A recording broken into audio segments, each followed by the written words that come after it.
व्यक्तोदध्यादिन्यायेन रूपान्तरपरिणतः व्यक्तीकृत एव रसः न तु दीपेन घटैव पूर्वसिद्धो व्यज्यते तदुक्तं लोचनकारैः रसाः प्रतीयन्ते इति तु ओदनं पचति इति वद्व्यवहारः।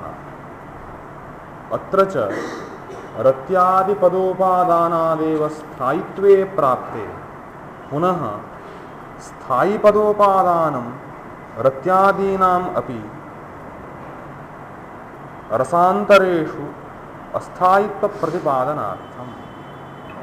सत्य कारिकायां विभावेनानुभावेन व्यक्तसंचारिणा तथा रसतामेति रत्यादिः स्थायिभावस्य चेतसाम् इति उक्तवान्। रत्यादिः स्थायिभावः इत्युक्तवान्। रत्यादिः स्थायिभावः रसत्वं प्राप्नोति। रत्यादिः रसत्वं प्राप्नोति इति कथनेन एव स्थायिग्रहणं सम्भवति खलु। रत्यादिः रसत्वं प्राप्नोति। स्थायिभावाः के इति प्रश्ने सति रतिः हासः शोकः इति नवभावाः उक्ताः सन्ति। रत्यादिः स्थायित्वं प्राप्नोति न रत्यादिः रसत्वं प्राप्नोति। स्थायी शब्दस्य आवश्यकता नास्ति। यथा रामः वनं गच्छति इति प्रयोक्तव्ये रामराजः वनं गच्छति इत्यादि आवश्यकता न भवति।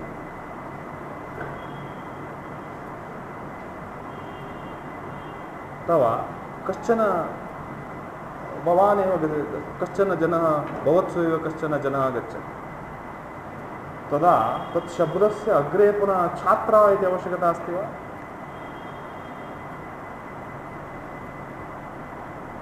अयं गच्छति सन्तु गच्छति सन्तु छात्रः गच्छति आवश्यकता नास्ति।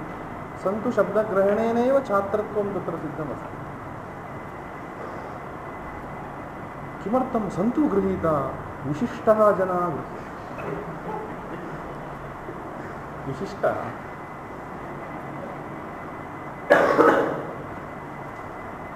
सन्तुः गच्छति सन्तु छात्रः गच्छति। एवं रत्यादिः स्थायिभावः रसतामेति किमर्थमुक्तम् इति चेत् रत्यादिः यदा स्थायी इति भवति तदा एव रसत्वं प्राप्यते। रत्यादिः अन्यरसप्रसङ्गे सञ्चारिभावः अपि भवति। सञ्चारिभावत्वे सति रत्यादिः रसः न भवति। नैव भवति। रत्यादि रतिभावजागरणं यदा जायमानमस्ति अन्तःकरणे तदा मध्ये हासः भवति। हासः किञ्चित् जोक् आगच्छति। शृङ्गारप्रसङ्गे एव जोक् भवति। तस्मात् भवन्तः अस्माकं हास्यवाक्यानि परिशीलयन्तु। सामान्यतः शृङ्गारप्रसङ्गमाश्रित्य एव भवति। यतोहि शृङ्गारानुयायी हास्यरसः। हास्यस्य अन्यत्र स्थानं नास्ति। दुःखप्रसङ्गे हास्यं न भवति। क्रोधप्रसङ्गे हास्यं न भवति। हास्यस्य स्थानं शृङ्गारेण साकम्। शृङ्गारप्रसङ्गे हास्यं यत् क्रियते तत् हास्यं तत्र हासभावः यः अस्ति सः सञ्चारिभावः इति दृश्यते, न स्थायी। किन्तु हास्यमेव यत्र प्रधानतया वर्ण्यते तत्र हासः स्थायिभावः भवति।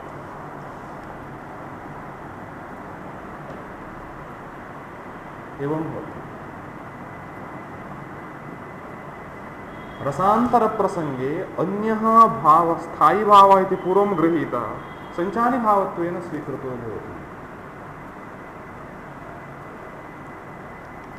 तथा तु भवति।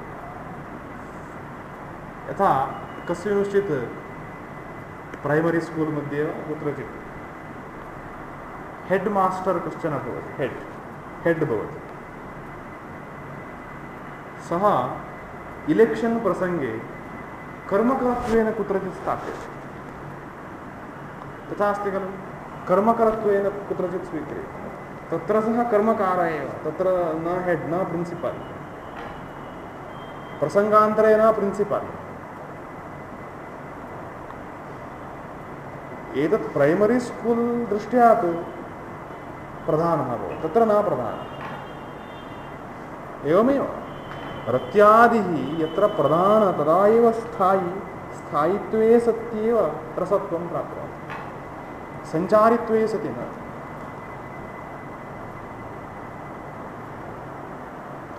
सञ्चारित्वं कदा भवति? अप्राधान्ये सति भवति।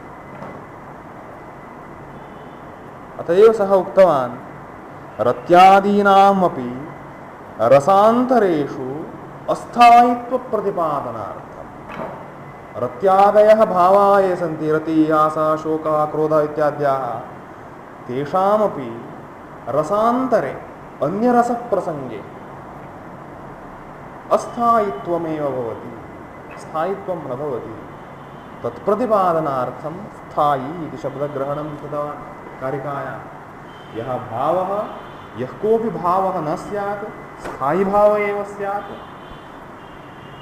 रत्यादीनां स्थायीभावत्वे सति रसत्वं सिद्ध्यति। रत्यादीनां सञ्चारित्वभाव प्रसङ्गाप्यस्ति, तदा न रसत्वम्। अत एव तथा।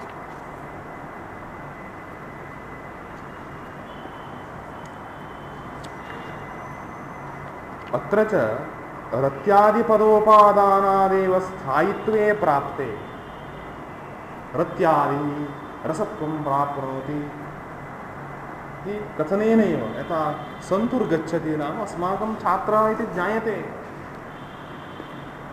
तथापि सन्तुच्छात्रः गच्छति इति प्रयोगे किमपि वैशिष्ट्यं स्यात् इति शङ्का भवति। तथा अत्र शङ्का। रत्यादिः स्थायीभावः रसः, रत्यादेः सञ्चारित्वप्रसङ्गाप्यस्ति, तन्निवारणार्थं स्थायीभावः इति ग्रहणं कृतवान्। स्थायीभावत्वे सत्येव रसत्वम्, अन्यभावत्वे सति न रसत्वम्।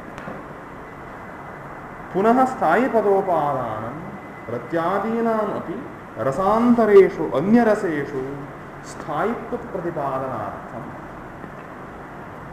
न अस्थायित्वप्रतिपादनार्थम्। अन्यरसस्थले तु अस्थायित्वमेव।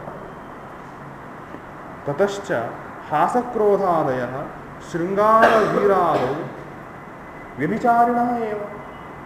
सत्यं हासः स्थायीभावः इति दृश्यते चेदपि यत्र शृङ्गारः प्रधानतया अस्ति तत्र सञ्चारिभावः भवति। यतोहि शृङ्गारः प्रधानतया वर्ण्यमानः अस्ति चेत् मध्ये मध्ये हासः आगच्छति निर्गच्छति, आगच्छति निर्गच्छति, सञ्चारी। वीररसप्रसङ्गे उत्साहः स्थायीभावः वस्तुतः, स एव प्रधानतया वर्ण्यते। तस्य मध्ये किञ्चित् क्रोधः किञ्चित् उत्पद्यते गच्छति, सञ्चारी। रौद्ररसप्रधानता वर्णना अस्ति चेदेव क्रोधः स्थायी, अन्यथा क्रोधः न स्थायी। अत एव सः कथयति, अत एव ततश्च नाम अत एव हासक्रोधादयः शृङ्गारवीरादौ व्यभिचारिण एव।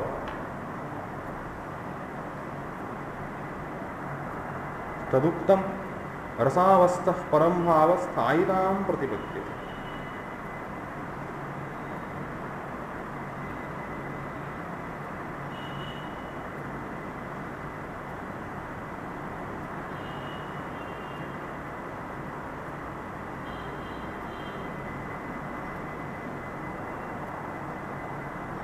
रसावस्थः परं भावः स्थायितां प्रतिपद्यते।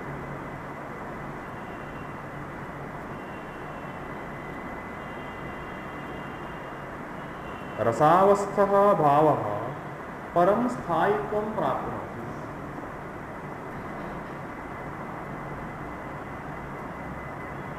रसावस्थः भावः रसरूपेण अभिव्यक्तः यः भावः स एव परं स्थायित्वं प्राप्नोति। यः स्थायी इत्युच्यते सः रसत्वेन एव अभिव्यक्तः स्यात् इति फलति। रसत्वेन एव अभिव्यक्तः भवति। रसः पुनः स्थायीरूपेणैव परिवर्तितो भवति। अनभिव्यक्तावस्थायां सञ्चारित्वं न भवति। रसावस्थः परं भावः स्थायितां प्रतिपद्यते।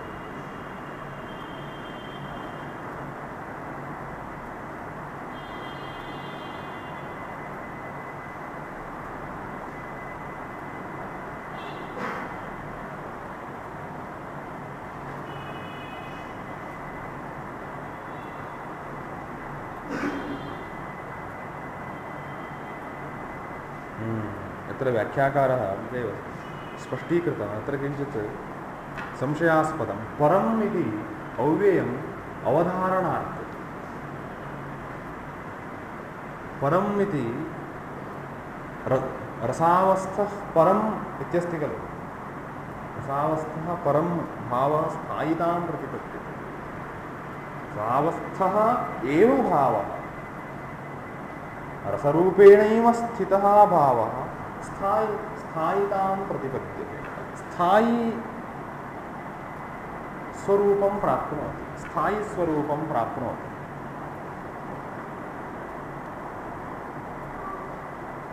एषः लिखितवान् रसेषु अवश्यम् अवस्थानात् स्थायी। रसे अवश्यं तिष्ठति स्थायी। सञ्चारी तिष्ठति इति नास्ति। रसे न तिष्ठति। स्थायी तु अवश्यं तिष्ठति। तस्मात् रसावस्थं प्राप्तः पुनः अनभिव्यक्तावस्थायां स्थायित्वं प्राप्नोति। अर्थात् स्थायित्वे सति भावः रसत्वं प्राप्नोति इति पूर्वमुक्तवान्। तदेव स्पष्टीकृतं जातं। केन उक्तम् इति तु न ज्ञायते। अस्य स्वरूपकथनगर्भः आस्वादनप्रकारः कथ्यते।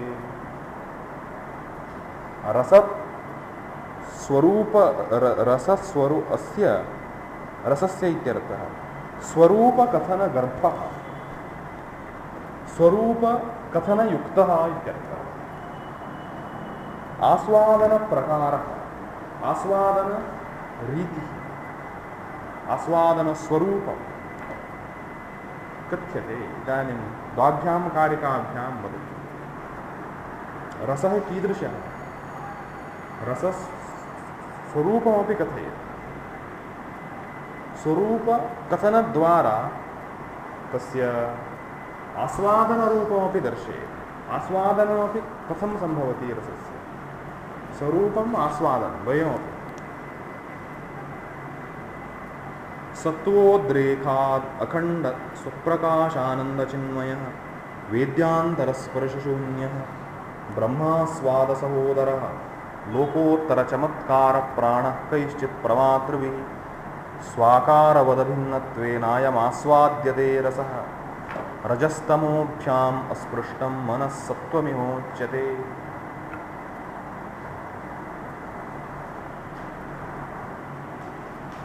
रसः अयं रसः आस्वाद्यते। रसः कीदृशः इति वर्णयति। सत्त्वोद्रेकात् अखण्ड स्वप्रकाशानन्दचिन्मयः। सत्त्वोद्रेकः नाम सत्त्वगुणस्य एव आविर्भावः। सत्त्वगुणस्य एव प्रधानतया आविर्भावः। अस्माकम् अन्तःकरणं गुणत्रयेण मिश्रितमस्ति। सत्त्वगुणः रजोगुणः तमोगुणः इति गुणत्रयं। गुणत्रयमेव अज्ञानकारणमप्यस्ति। तामसो हि प्रत्ययः आवरणात्मकत्वात् अविद्या इति शङ्करभाष्यवाक्यं तामसो हि प्रत्ययः आवरणात्मकत्वात् अविद्या तमोगुणजन्यः कश्चन प्रत्ययः काचित् प्रतीतिः प्रत्ययः सः आत्मस्वरूपम् आवृत्य स्थितः तस्मात् सः आवरणात्मकः प्रत्ययः एव अविद्या इति उच्यते। अविद्या अज्ञानम् अस्माकम् अन्तःकरणं गुणत्रयोपेतमस्ति। तत्र गुणः यादृशः अस्ति तथा तथा अन्तःकरणे अस्मदनुभवः भवति अथवा अन्तःकरणद्वारा वा अनुभवः भवति। गुणानां स्वरूपं भगवद्गीताग्रन्थे वयं विस्तरेण द्रष्टुं शक्नुमः। सर्वेषां गुणानां तत्र सत्त्वं निर्मलत्वात् प्रकाशकमनामयम् सुखसंगेन बध्नाति ज्ञानसंगेन चानघ भगवान् उक्तवान्। सत्त्वगुणस्य कार्यं किं? पदार्थानां प्रकाशनं। यथा स्थिति पदार्थानां प्रकाशनं सत्त्वगुणस्य कार्यं। प्रकाशकम् अनामयं सत्स्वच्छं निर्मलं सन्तोषः। पुरस्तात् भित्तिका अस्ति इति मया दृश्यते चेत् भित्तिका प्रकाशनं सत्त्वगुणकार्यम्। अत एव बुद्धिः सत्त्वप्रधाना इति उच्यते। बुद्धिः ज्ञानसामग्री ज्ञानोपकरणं बुद्धिः बुध्यते अनया ये बुद्धिः। सत्त्वगुणस्य तादृशं कार्यं भवति। पुस्तकं पठित्वा वयं यत्किञ्चित् ज्ञानं यथावत् प्राप्नुमः चेत् तत् कार्यं सत्त्वगुणस्य भवति। रजोगुणस्य कार्यं भवति रजो रागात्मकं विद्धि तृष्णासङ्गसमुद्भवः। रागः नाम इच्छा। पदार्थेषु अस्माकम् इण्टरेस्ट् यद्भवति इण्टरेस्ट् रजोगुणस्य कार्यं। यत्किञ्चित् दृष्ट्वा एतत् बहु सम्यक् अस्ति तत् मम आवश्यकं मम अस्ति चेत् सम्यक् इत्यादि बुद्धिः भवति। रजोगुणस्य एव तत् कार्यम्।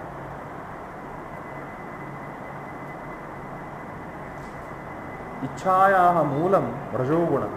कार्यप्रवृत्तौ मूलं रजोगुणः। यत्किञ्चित् कर्मणि वयं प्रवृत्तिं कुर्मः चेत् तत् प्रवर्तकगुणः रजोगुणः।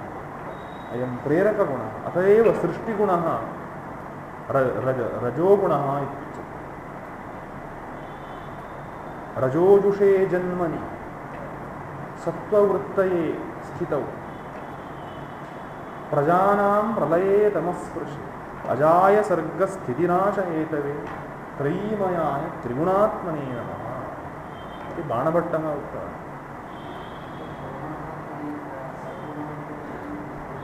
न ब्रह्मा सत्त्वगुणः विष्णुः सत्त्वगुणः।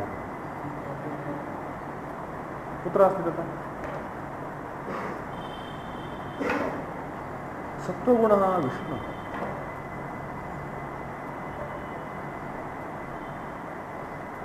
रजोगुणः इत्यस्य अर्थः एव सृष्टि यत्किञ्चित् स्थितिप्रवर्तकः स्थितितः विचालकः प्रवर्तकधर्म एव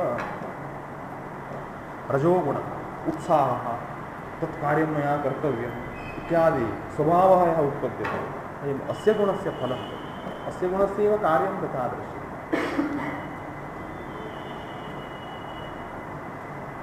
पुनः तमोगुणस्य कार्यं कन्फ्यूषन् मोहः अज्ञानं निद्रा आलस्यं प्रमादः तमोगुणस्य कार्यं। निद्रा इति या उच्यते अस्माभिः निद्रा तमोगुणस्य एव कार्यं। तमोगुणः यदा पूर्णतया कार्यं करोति तदा वयं निद्रां कुर्मः रात्रिकाले। दिवाकाले क्रियते चेत् दिवाकालेपि तमोगुणस्य एव कार्यं। निद्रा भवति चेत् तमोगुणः तत्र कार्यं कुर्वाणः अस्ति इत्यर्थः। आलस्यं जाड्यं प्रमादः प्रमादालस्य निद्राभिः तन्निबध्नाति किमपि अस्ति खलु भगवद्गीताग्रन्थे तमोगुणस्य तत्कार्यम् अज्ञानं पठामश्चेदपि किमपि न ज्ञायते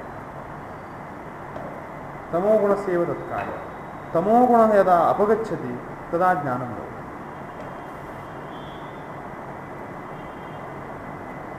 अस्माकं सृष्टेः मूलं किमित्युक्तं माया इत्युच्यते मायायाः स्वरूपं किं गुणवत्वमेव मायास्वरूपं दैवी ह्येषा गुणमयी मम माया दुरत्यया गुणाः के सत्त्वं रजः तमः इदानीं मायातः परं सृष्टिः गुणत्रयमत्र अस्ति गुणत्रयेण अग्रसृष्टिः जाता अस्ति यः कोऽपि उत्पन्नः भवतः बुद्धिः मनः इन्द्रियाणि शरीरं पञ्चभूतानि यत्किञ्चित् उत्पन्नं दृश्यते इदानीं तत्सर्वम् एतद् गुणत्रयस्य रिजल्ट् तस्मात् अस्य गुणत्रयस्य अस्तित्वं सर्वपदार्थेषु भवति गुणत्रयस्यैव कार्यरूपेण एतत् सर्वं दृश्यते गुणा गुणेषु वर्तन्त इति मत्वा न सज्जते इत्यादिषु तस्य मर्म एव उक्तवान् अस्ति भगवान् गुणा गुणेषु वर्तन्त इति मत्वा न सज्जते गुणानामेव कार्यं वस्तुतः बुद्धिः मनः अन्तःकरणम् इन्द्रियाणि यत्किञ्चित् उच्यते अस्माभिः गुणत्रयस्य एव इफेक्ट् तस्मात् गुणत्रयं सर्वत्र व्यापकम् सर्वपदार्थेषु जनेषु अयं सात्विकजनः अयं तामसः अस्ति इत्युच्यते आहारेषु अपि सात्विकाहारः तामसाहारः इत्यादिकम् उक्तं खलु सर्वत्र अस्ति जगति यदि जगदस्ति तर्हि गुणत्रयमस्ति किन्तु क्वचित् पदार्थेषु सत्त्वगुणाधिक्यं क्वचित् पदार्थेषु रजो गुणाधिक्यं क्वचित् तमोगुणाधिक्यं वेरियेशन् तु सम्भवति किन्तु गुणत्रयं भवति एवम् अन्तःकरणमपि गुणत्रयोपेतमस्माकं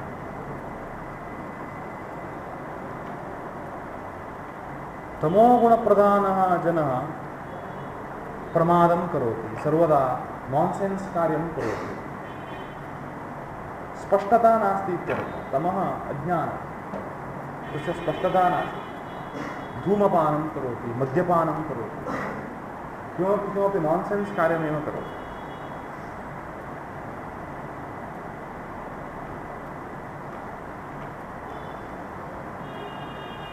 तामसो हि प्रत्ययः आवरणात्मकत्वात् अविद्या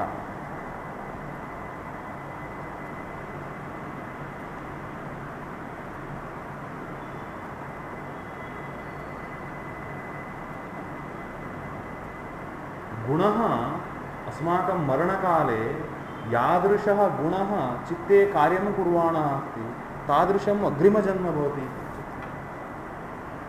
भगवद्गीताग्रन्थेपि तदस्ति प्रयाणकाले यथा भवति तथा अग्रे मरणकाले केचन चिन्तयन्ति लोके अस्ति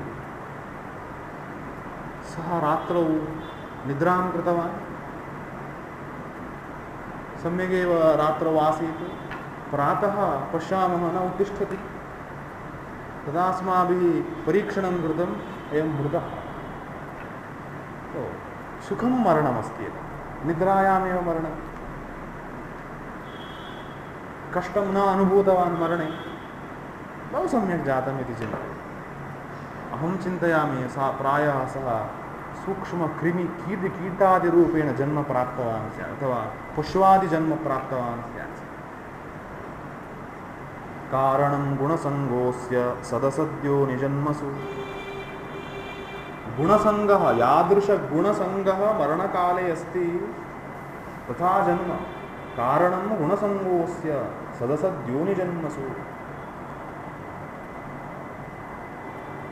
केन उक्तं मया न उक्तं भगवद्गीता ग्रन्थे अस्ति भगवद्गीता प्रमाणग्रन्थत्वेन स्वीकरणीयः भवान् सभां त्यक्त्वा गच्छति। भगवद्गीताग्रन्थः प्रमाणभूतः इति ये स्वीकुर्वन्ति ते अत्र सभायां स्थातुमर्हन्ति। कारणं गुणसङ्गोऽस्य सदसद्योनिजन्मसु उपद्रष्टानुमन्ता च कर्ता भोक्ता भर्ता भोक्ता महेश्वरः।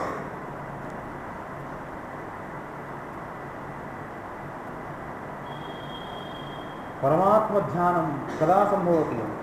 सत्त्वगुणे सति भवति।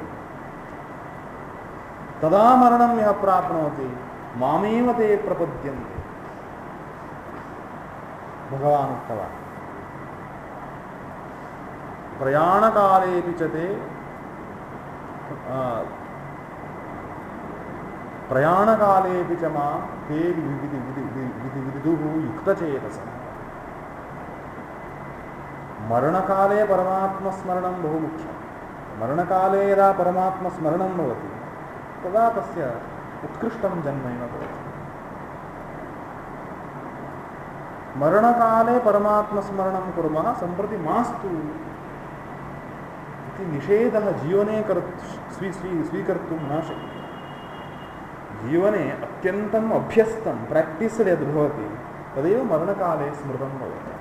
मरणकाले परमात्मस्मरणं तत् जोकिङ्ग् सब्जेक्ट् नास्ति। महात्मा गान्धी हे राम इति उक्त्वा देहत्यागं कृतवान् इति।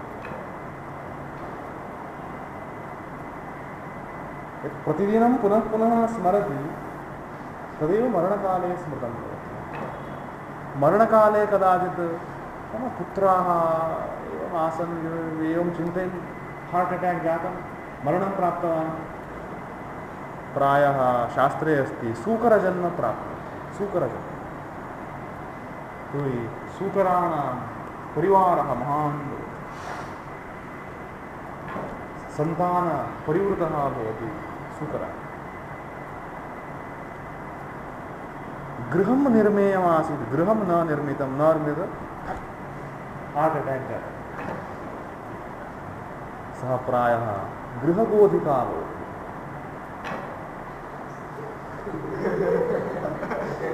सत्यं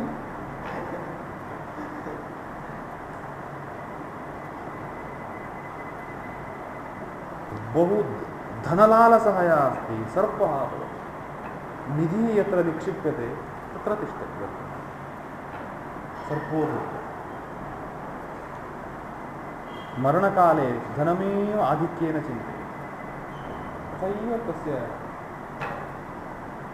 ट्रान्स्फर् भवति, तत्र गच्छतु। कारणं गुणसङ्गोऽस्य, यादृशगुणसम्पर्कः अस्ति तथैव सदसद्योनिजन्मानि भवन्ति। सदसद्योनिजन्मसु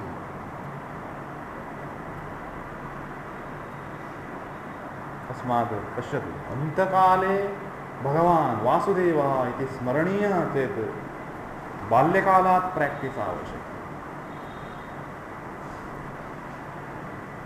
गृहीत इव केशेषु मृत्युना धर्ममाचरेत् इति प्रह्लादः उक्तवान्। भक्तेषु प्रह्लादस्य वाक्यं ग्राह्यं, सर्वेषां ग्राह्यमिति न भवति। प्रह्लादस्य तु अवश्यं ग्राह्यं, यतोहि भक्तोत्तमः।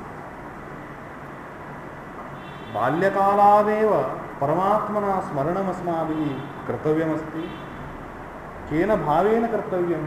सम्प्रति इदमिदानीमेव अस्माकं शिरसि केशग्रहणं मृत्युः कृतवानेव इति बुद्ध्या कर्तव्यं। यतोहि कस्मिन् क्षणे मरणम् इति न ज्ञायते। श्वः अपि स्यात् मरणम्, अद्य रात्रौ स्यात्। तस्मात् यमे परीक्षा समाप्त्यनन्तरं धर्मकार्यं कुर्मः इति न मन्तव्यम् इत्यर्थः। इदमिदानीमेव कर्तव्यं। गृहीत इव केशेषु मृत्युना धर्ममाचरेत्। कुत्र उक्तमस्ति? भागवते। प्रह्लादस्य वाक्यं प्रमाणं भवति, यस्य कस्यचित् न स्यात्।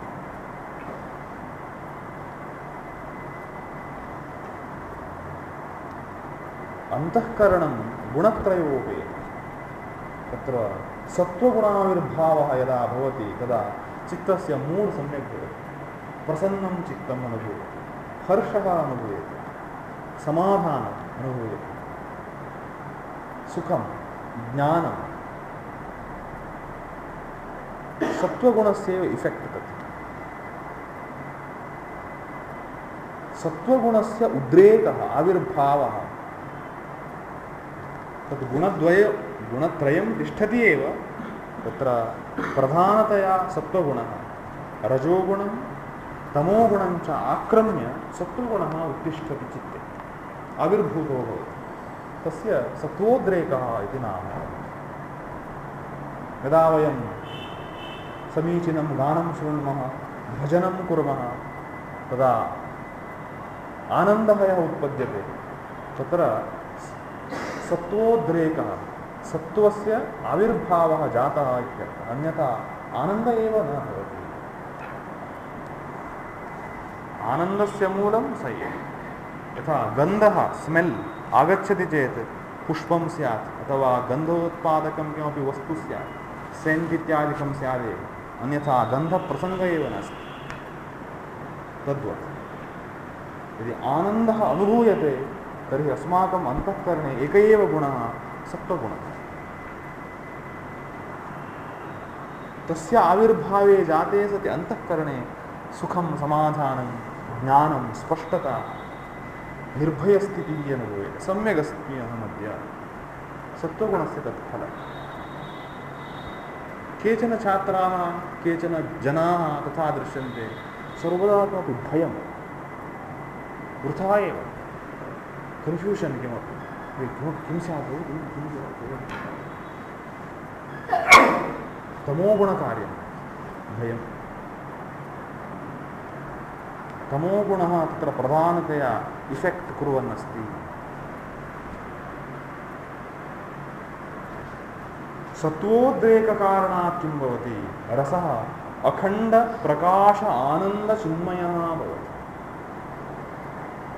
अखण्डः भवति, प्रकाशः स्वयं द्योतितो भवति, आनन्दरूपी चिन्मयः ज्ञानमयः अपि भवति। रसस्य द्योतनार्थं पदार्थान्तरम् अनपेक्षितम्। इदानीम् अत्र उत्पीठिका अस्ति, पुरस्तात् अन्ये पदार्थाः सन्ति इति अस्माभिः ज्ञायते। अयं पदार्थः स्वयम् आत्मानं न प्रकाशयति, स्वयम् आत्मानं न दर्शयति, तर्हि प्रकाशः दर्शयति। सूर्यप्रकाशः यः अस्ति सः इमं पदार्थं दर्शयति, किन्तु सूर्यः यः अस्ति तस्य दर्शने भवतः कृते टार्च् आवश्यकं वा? सूर्यस्य दर्शनार्थं स एव स्वयम् आत्मानं प्रकाशयति, स्वप्रकाशः।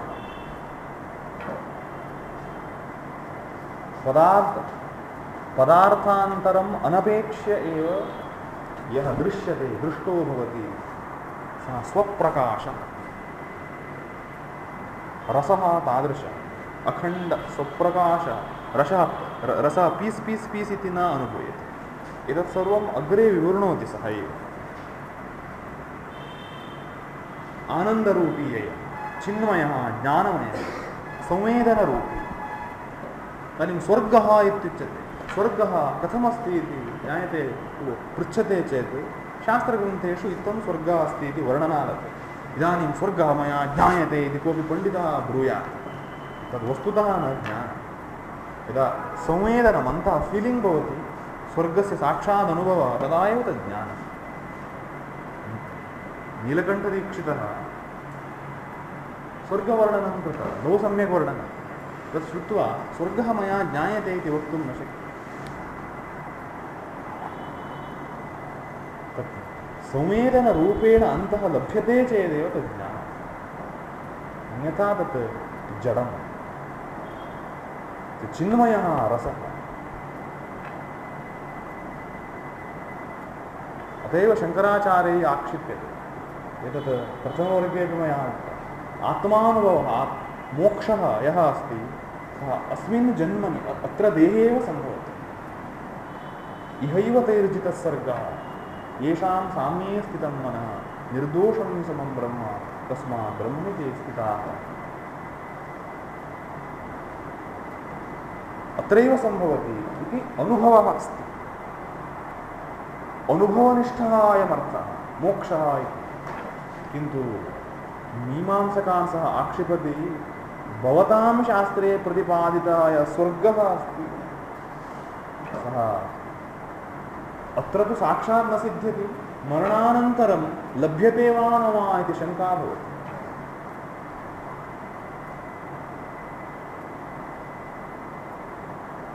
तथा मया उच्यते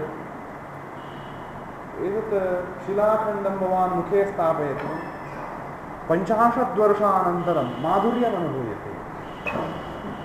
अङ्गीकरोति वा? यदि भवान् अङ्गीकरोति चेदपि मध्ये मध्ये शङ्का भवति। 50 वर्षानन्तरं माधुर्यं डौट् भवति। किन्तु अस्माकं रसः साहित्यसम्प्रदाये प्रतिपादितः रसः अद्वैतिभिः प्रतिपादितं ब्रह्म तद्वयम् अनुभवसिद्धि। तत् परलोके प्राप्यते परं प्राप्यते इत्यादि नास्ति। यदा ज्ञानं तदा मोक्षः। तत्रापि तथैव विभावादिसामग्री सत्त्वे रसानुभवः। श्वा सिद्ध्यति परश्वा सिद्ध्यति इत्यादि अत्र पलायनकथाः न भवन्ति, पलायनवादाः न भवन्ति।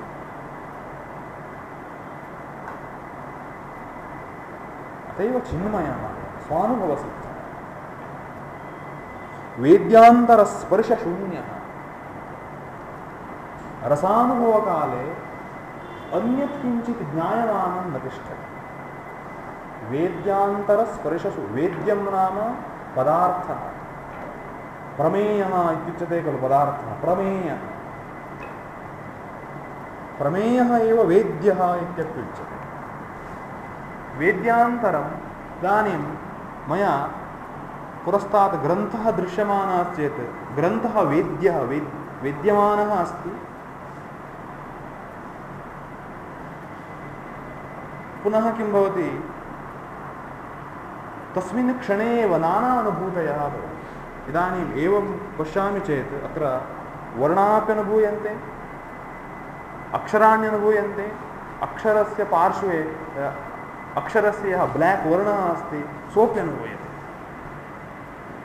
पुनः अत्र वैट् पत्रं यदस्ति तदपि तत्र वैटिश् अनुभूयते, श्वेतवर्णमप्यनुभूयते। एवं भिन्नाः पदार्थाः अनुभूयन्ते। रसानुभवकाले रसभिन्नस्य पदार्थस्य अनुभवः अनुभूयते। वेद्यान्तरस्पर्शरहितः अन्य पदार्थसम्बन्धरहितः भवति रसः। ब्रह्मानन्दसहोदरः यः ब्रह्मानन्दः मोक्षानन्दः इति वेदे वर्ण्यते सः तस्य सहोदरः भ्राता भवति। ब्रह्मानन्दसहोदरः अन्यत्र कुत्र अस्ति भवतां दृष्ट्या वदन्तु। ब्रह्मानन्दसहोदरः भवेत्। ब्रह्मानन्दः न तत्तु स्वीक्रियते, ब्रह्मानन्दः न ब्रह्मानन्दसहोदरः। अर्थात् ब्रह्मानन्दसमानः इत्यस्मिन् अर्थे प्रयुक्तः। तादृशः ब्रह्मानन्दसहोदरः।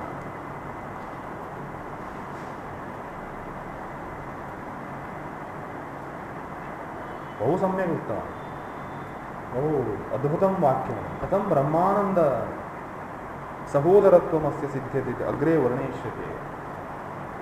ब्रह्मानन्दसहोदरः रसः तत् ब्यूटिफुल् अस्ति। वेदान्तिनां ब्रह्मरूपप्रमेयवर्णनं यदस्ति अथवा मोक्षवर्णनं यदस्ति तस्य रसस्य च महान् सम्बन्धः। सहोदर एव अवश्यम्।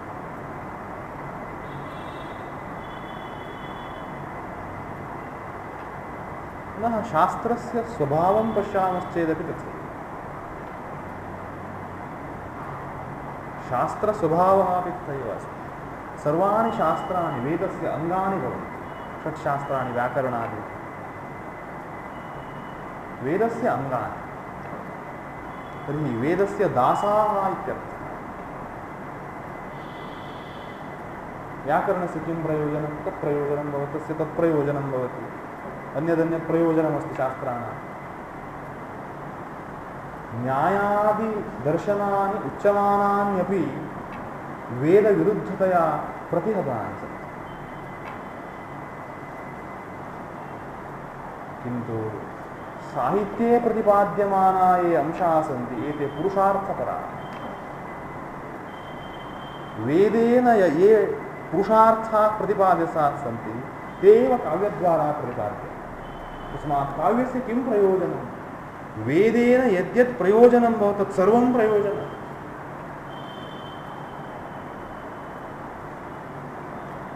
तस्मात् किं भवति? वेदस्य फ्रेंड भवति। अलङ्कारशास्त्रम् अद्वैतादिदर्शनानां वेदस्य वा फ्रेंड भवति। तस्मात् वेदपुरुषः किं करोति? अलङ्कारशास्त्र आगच्छति, अत्र तिष्ठति इति वदति।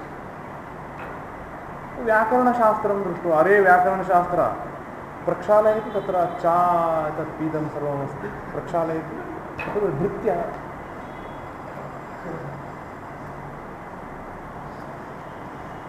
चायपानादिवत् कृतं त्यक्त्वा अत्र गतवन्तः। व्याकरणशास्त्रमागत्य प्रक्षालयति वेदपुरुषस्य गृहे। अलङ्कारशास्त्रमागत्य पार्श्वे तिष्ठति, कम्प्यूटर् प्रदर्शयति, पश्यतु एवं कृतवान् वेदपुरुषः तस्मै प्रदर्शयति। तदेव महत्त्वम्। तस्मात् अलङ्कारशास्त्रे कः मोक्षः इति नास्ति। वैयाकरण अस्माकं ब्रह्मप्राप्ति इत्यादि किमपि उक्तम्, एवम् अन्येपि उक्तम्, सर्वं वेदविरुद्धम्।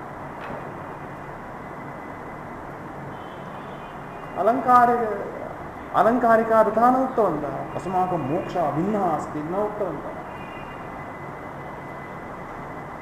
वेदपुरुषस्य यः मोक्षः स एव मोक्षः अस्ति। वेदेन मोक्षः लभ्यते, वेदेन मोक्षः लभ्यते इति कुत्रापि न उक्तम्। जैमिनिसूत्राणां मुखस्थीकरणेन स्वर्गप्राप्तिः न सम्भवति। तर्हि जैमिनिसूत्राणि किं कुर्वन्ति? व्युत्पत्तिं जनयन्ति। ब्रह्मसूत्राणि किं कुर्वन्ति? व्युत्पत्तिं जनयन्ति। एवमेव काव्यं तत्तत् क्षेत्रे व्युत्पत्तिं जनयति।